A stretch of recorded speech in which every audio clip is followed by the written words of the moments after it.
Um, and the funny thing is that it started with a woman, or the legend has it, right?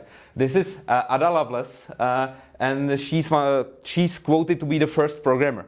And she wrote a program for this thing. It's an analytical engine, and the funny thing is, it never has been actually built. So she just like came up with this program. This is to count some series of Bernoulli numbers. And she like come up with this program. Basically, a designer gave her the blueprint of the computer and how it will be programmed when it will be built, but it never was. And then she just went and prepared a program. So this is like one of the first ever programs. It's pretty confusing.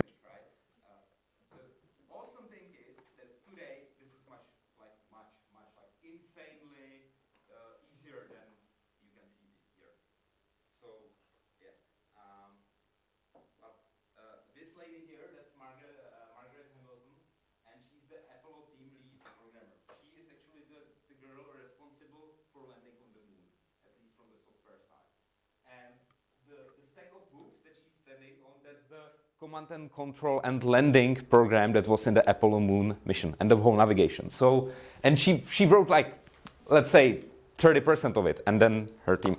And the funny thing is that if you make mistake in like Apollo landing mission,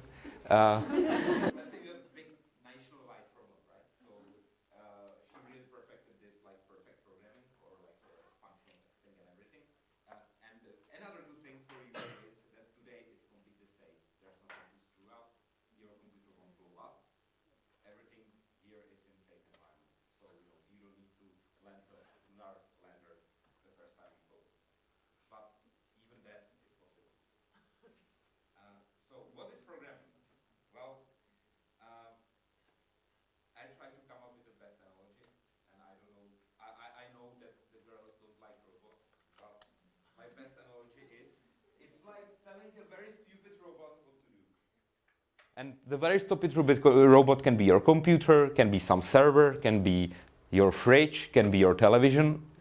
But just imagine, very stupid robot that you can kind of instruct what to do, right?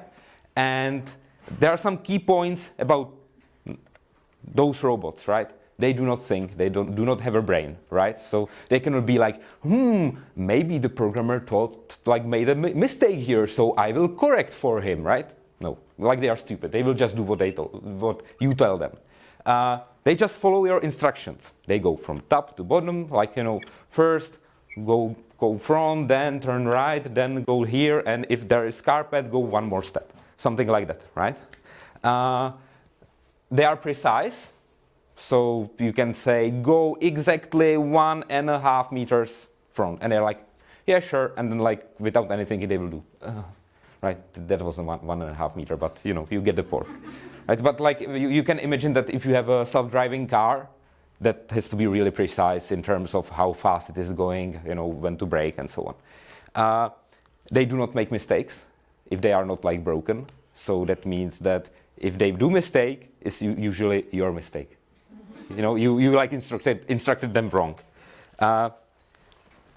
And they do not do anything extra, right? They won't do like, if you tell them to go right, they won't go right and then wave, right? They will do just exactly what you tell them. They can count really well. They can remember huge numbers, huge like Wikipedia, right? This kind of thing. They can do that. But they don't understand Czech at all. They are really bad at understanding Czech, right? They're like, if they see Czech, it's for some data for them, so they will just like, spurt it out, but you cannot program in Czech, at least not commercially and not like, well. But the cool thing is that they understand Ruby, which is a programming language. There are many more programming languages, but today we will teach you this blocky thing called Ruby. And yeah, so everybody gets the analogy with the robot? Yeah? Cool. So now, for the remainder of this session about programming, I will be your robot. I took the liberty to program myself. The code you see here is Ruby. And as you can see, it's pretty easy to read, I hope, right? So you can pretty much, if you took this and put it in my head, you would probably know what I will be doing, right? So let's see. What first thing I will be doing? Will I be doing? Yeah, I will walk right. How far? 2 meters. Okay. And then? And then? Hello, RailsGirls. Right? Okay, this works. So you can see that program is read from top to bottom always, no matter, that's one thing you can rely on this world of program is that the program is read top to bottom. You can imagine the computer as a very stupid robot doing your bidding, right? You can tell him what to do, and you can, on some commands, you can specify, let's say, parameters, right? Like how far to the right, to the left. Some commands don't have any parameters. They are like I will wave. You have no control over it. And then some functions. This is called function, right? So function of walking, function of waving, function of speaking, and some functions take many parameters, and some take just one. You have different, let's say, types of parameters. You can have numbers, you can have text, right? But still nothing, let's say, confusing, right? Pretty easy. As I said, the robots can remember things, right? So I can, for example, remember what year it is. So this is called variable. I can store things in it. You will meet them, the variables, when you will be coding your website. And so let's try this program, right? So the first line is me remembering the number. The second line, we saw it, right? That's line. The third line is, and then, see, like they don't care if it's in Czech because that's just text, it's not a command. So I can say, ahoy RailsGirls.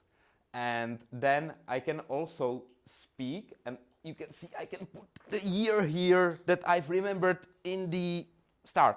See? That, I hope it's not confusing. So I can be, teď je rok 2019, right? Pretty awesome, right? But that's like, this is always, from up to down, there's no decision, right? That would be pretty stupid robot, and if there would be a wall or something, I could get myself killed because I would just go, I don't know, like, go 5 meters back, okay, right? Doesn't work. So, you need to be able to kind of decide for the robot what to do in certain situations. So, let's play this program, right? So I go here, I do this, I do ahoy RailsGirls, and then what I will do then?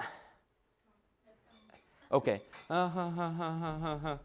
Okay, see, I'm not really good at counting as a computer. So let's say it's like 40-ish, right? It's around 40. And then I can decide. So do you think I will do the line 6 or line 8? 6, yeah, there's a lot of you. So I would be like, teda vás tu ale je, which is like, wow, there's a lot of you. And that's it. And I won't do this, right? Because that's not that's like the condition was met, so I will do this. Pretty easy, right? See, like you are getting programming. Programming is just this. And you can imagine how boring life of a programmer has when he just does this, right? All the day. They are also really good at repeating stuff. So you can still see, the code that we saw, it's a little bit different, but I go here, I wave, I count you. You are more than 30, so I will run this part of code. And I can do like, okay, 5 times, I should do something. So I will be like,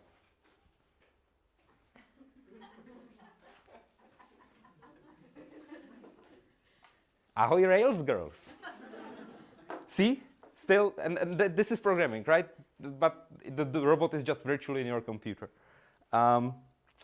Also, this is like the most, this one of the, like, let's say, more complicated thing. I can also take very complicated code and kind of save it for later so that I can like use it later in the program. So this is a definition of a function. We had this like walking function and waving function, and I can build my own function. So I built my my own function called say hello. It's in Czech. I don't know why I wrote it in Czech. Sorry. You should not write in Czech your code. You should be in English. It was like 2 in the evening, maybe 3. So sorry, like yesterday. Let's say this is say hello, and all the complicated code that we had here, I've just put here. So my point is that then the program is much easier because all this complicated stuff I can just say, say hello. So if I would run this program, it's like, walk 2 meters, wave, count you, yeah, you are more than 30. Then I look, say hello. Okay, I need to find the definition of say hello. Okay, 5 times. Ahoy, RailsGirls, right? So I can kind of like save some code for later, then use it in the program. This like function walk is also somewhere defined like this, right? The point in programming is the functions you use, you don't always know where they are or where to get them because it's like built on the shoulders of giants, right? There are many programmers before you, and they kind of made your life like easier. You don't know how to program me. If I was a robot, this is like some really genius programmer programming me, right? And you can just control me with those simple functions. But they are defined somewhere, and you don't know where, and you have to kind of live with it, okay? That's just how the programming works. So, like, if you really want to dig it up, you can, but trust me, you don't, at least in the beginning. You just have to accept that you have like a function called, I don't know, show a web page, right? And you don't want to see how the show web page is done because that's really complicated, right? So you can just take the code, use it here. Clear? Okay. Also one thing to note is that like the programmers thought about how to model the world, right? Because program is all about interacting with the real world. Even on Facebook, you have like these events, which is a real world thing. They have beginning and an end, right? So the programmers thought, wouldn't be it cool to kind of like program the objects, like don't only use functions, but kind of group them around objects? So like if you see a room, you can imagine that there's a television, and that's an object, right? And it could have some functions. What functions could the television have? Turn off and turn on. Yeah, like turn off and turn on, right? Or switch to channel 9, and the 9 is the parameter, right? Or you could have the lights like turn on, turn off, right? Something like that. So when you will be programming, you will be dealing with objects. And the objects could be like really concrete one, like car or me as the robot. But it could be really abstract ones, like posts on a wall, to-do list items, and so on. But the point is that all those objects have some functions. They are specific to that object. So, I cannot switch on the window and turn to channel 9, right? I can only do it with the TV. But with the window, I can open it and close it. And this is called object-oriented programming, and it's what most of the programming in today's world is built upon. So when I want to define some stuff, like some objects in the world, I can just say, so there's some drink, and here's some lights. Can you prepare a drink for me, just like a bottle? Thank you, Prokop. Just for the demonstration purposes, of course. And so you can see that here that's called a comment in the code, because there would be a lot of code, right? Like how to get the basement lights and how to get the nearest drink, but I'm like just saying, in the real code, there would be the code, but for the demonstration purposes, that's just like what it would ultimately do. And then I have some functions that thank you, that I can do. So I can, for example, for drink, I can open it, but it wouldn't make sense for the lights, right? For the lights, I can just switch it, like click on the thing. So when I do the programming, I can be like, okay, so I want to take a bottle, and I don't have anything, so I will take the nearest, right? So the robot will go and be like, yeah, cool. And now I'm holding this drink object, right? And I can see that it has an open function. So I can be like, yeah, okay, so, right, 2, 3. And then I can be, okay, I'm opening the bottle. This is function on me. Take a sip. So cheers. as you can see, you can take the object and pass it as a parameter. So I know, from what to take a sip from the bottle. And then I can do the lights.basement_lights.switch. And now, like, the electricity will go off. No. Oh. Cool. See what I did here? And as I said, are just the basic concepts, right? And you will get through them on this workshop. Your coaches will help you to understand those. So to recap, programs are read from top to bottom. Those things are called where you can do parameters, and they sound like verbs. They are verbs like walk, jump, and so on. They are called functions. If you see something like this, that means remember it for later, right? And then you can use the remembered value to do a comparison, like here.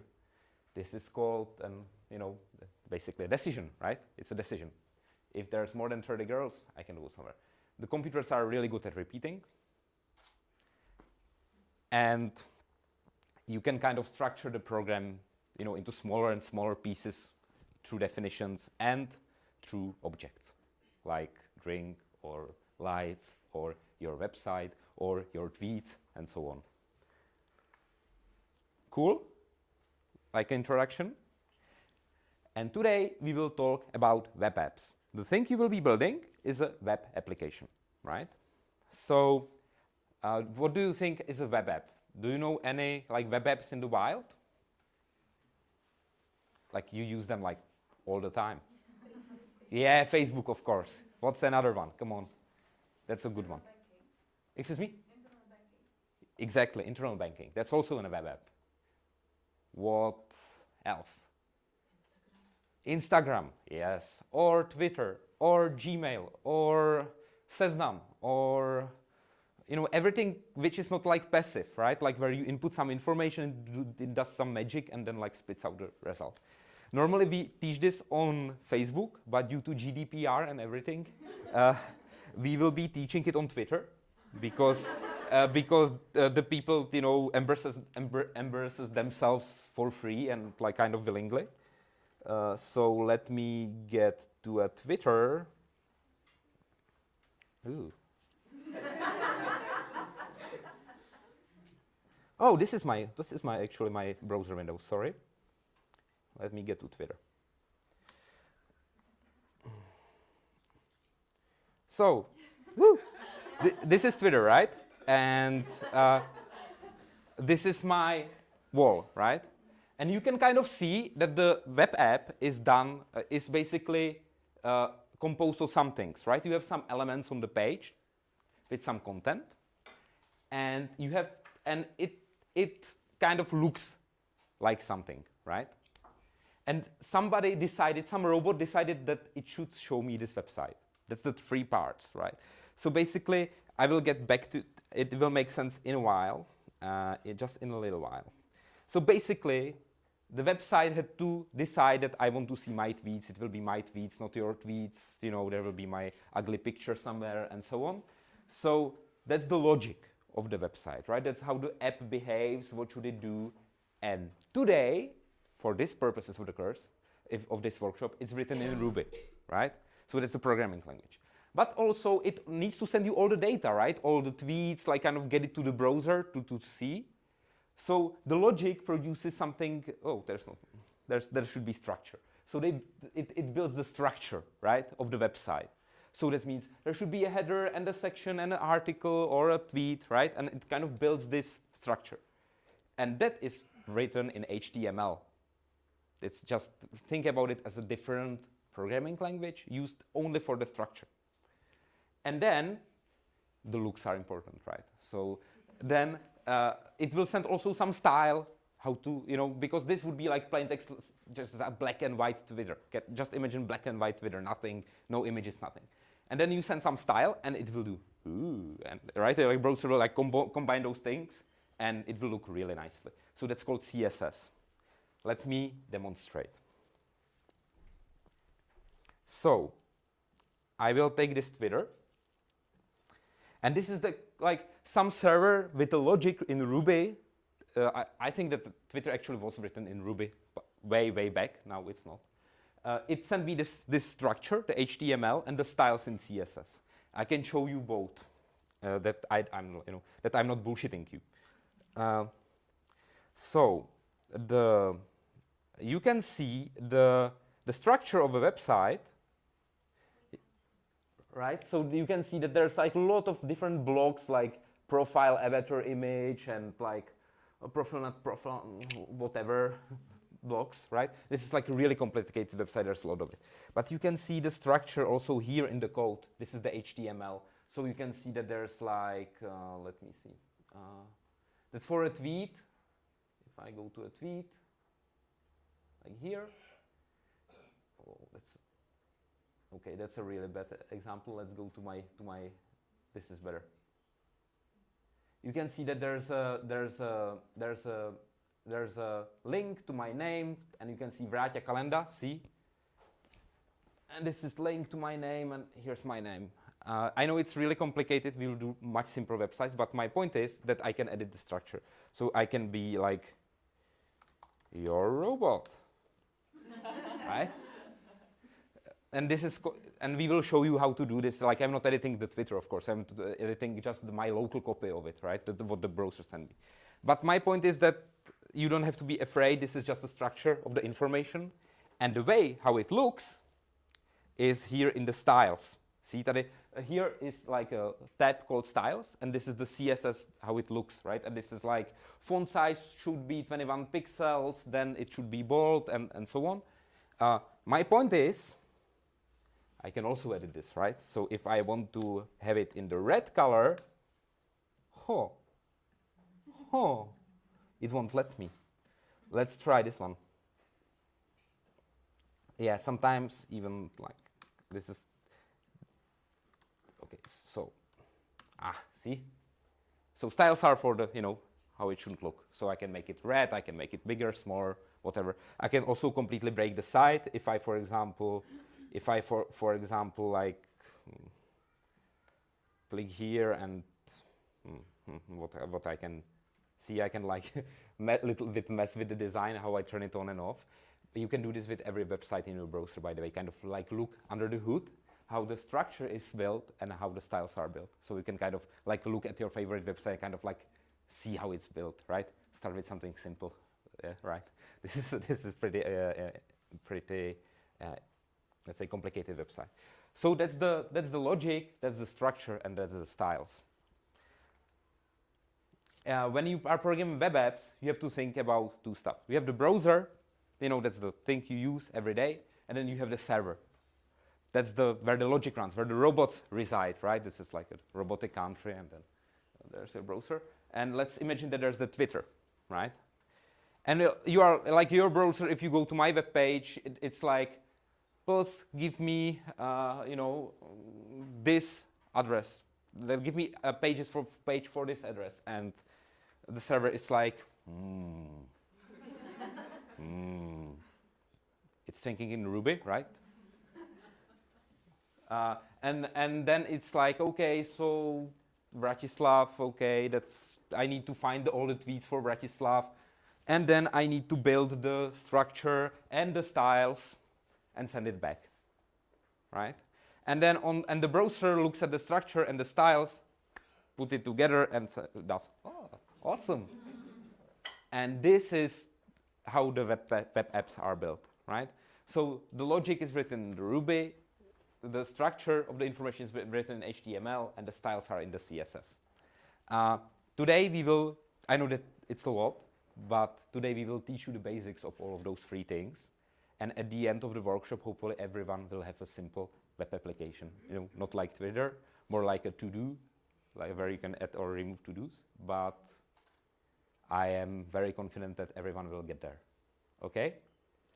So now it's your time to shine, and enjoy the workshop.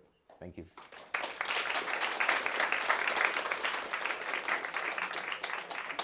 Do you have any questions that I might answer before we get into it?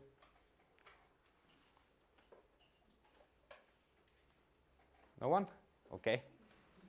So, just grab your coaches and go.